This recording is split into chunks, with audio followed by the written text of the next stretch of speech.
The medical vessel Hope's Embrace drifted slowly through the calm of Sector Theta 9, its white hull gleaming with the universal red cross that marked it as neutral.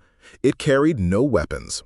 Only the wounded, Terran and alien alike, lay inside under the care of Earth's finest doctors, guarded by nothing more than the laws of war and the sanctity of mercy. Captain Elise Voss stood on the bridge, her hands folded behind her back, watching the stars blur beyond the viewport.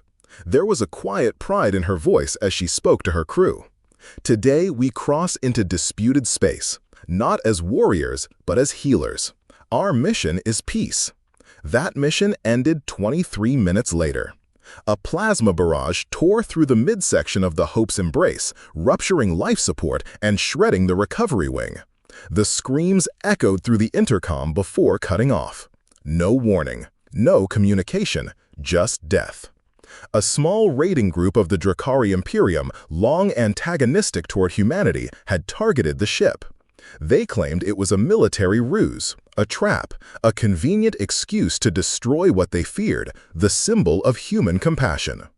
In the Terran High Council chambers back on Earth, the footage played in grim silence. Images of burned nurses clutching patients, a blood-soaked surgeon still trying to resuscitate a Xeno infant with half his body gone. An empty corridor, blackened with fire and filled with drifting medical tags. No declaration of war was issued. It wasn't needed. Earth responded not with words, but with fire. They called it Operation Judgment Star.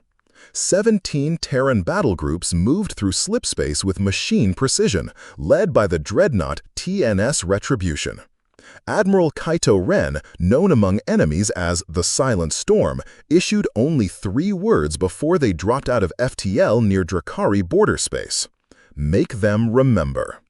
The first Drakari outpost, orbiting the moon of Varnock, was destroyed in under 4 minutes. No civilians were harmed. The fleet disabled orbital defenses and surgically struck only military facilities. It wasn't war, it was justice. The Drakari thought humanity would hesitate, that their moral code was weakness. But humanity had long ago learned to balance mercy with wrath. By the 4th day, entire sectors had gone dark.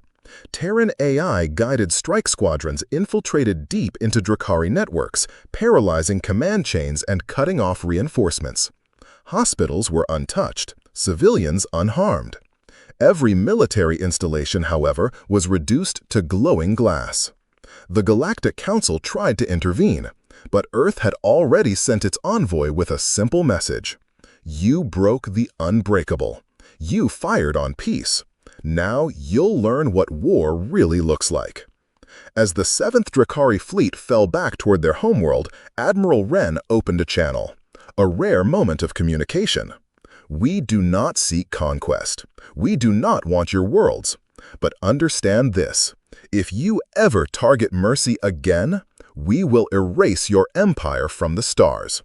Then he cut the transmission and detonated the orbital shipyards above Drakar Prime. A show of restraint, the capital itself was left standing. The message echoed across the galaxy.